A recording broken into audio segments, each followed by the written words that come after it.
Hey guys, welcome back to my channel. So today I'm going to show you how to use paraffin wax.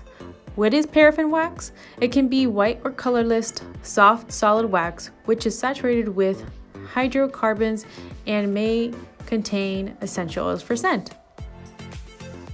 So you guys must be wondering, what is the benefit of using paraffin wax? Well, wax treatment acts like a heat therapy, helps increase blood flow, relaxes the muscle, decrease joint stiffness, can also help with minimize any muscle spasm and inflammation, also removes dead skin cells, helps keep the skin looking fresh, helps keep the skin hydrated, and also can be used on the hands, feet, and face.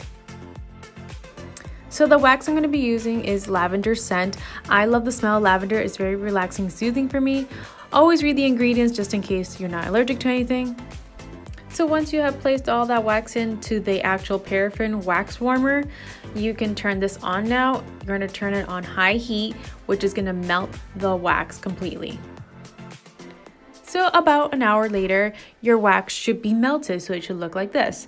Usually it could take up to an hour, maybe less than that, depending how much block of wax you have. So here I'm scooping the paraffin wax with the measuring cup. I just find it easier that way. So I'm just putting it into a plastic baggie. You can use pretty much anything. Realistically, you can use a plastic bag, you can use gloves like vinyl or latex glove, as long as you're not allergic to that.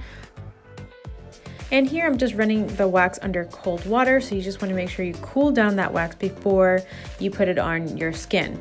So here I'm just having my husband kind of test it out because he's my hand model, and he said it was fine. So I'm just gonna hold the bag tightly on the top so that way the wax doesn't melt out. And here just pressing it down, making sure it distributes evenly to the actual hand.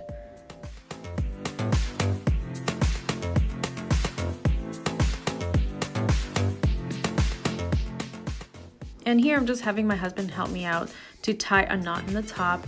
I'm just making sure it's securely tight on the top so that way the wax does not seep out, and that way your wax stays in place. And once you repeated the same process to the other hand, now we're just going to cover with the towel that I had underneath. This is just going to help penetrate the oils and the warmth in there. So it's just very relaxing. And here I'm just checking to see if the wax has hardened, which it hasn't. Usually you leave the wax about 15 to 20 minutes. Like I said, it's very relaxing, soothing for the hands. Once it's hardened, then you simply remove it. So I'm just here having my husband pull his hand out because it's very oily. After you take off the wax, I just kind of massage the hands and make sure the oils get penetrated to the skin. And then I'm just using an extra towel to pat dry the excess oils. And this is how the hands should look like. Super refreshed and smooth and hydrated. And that was it, you guys. I hope you guys enjoyed this video. Don't forget to like and subscribe. And if you have any questions, leave it down below and I'll be glad to answer them for you. I'll see you next time. Bye.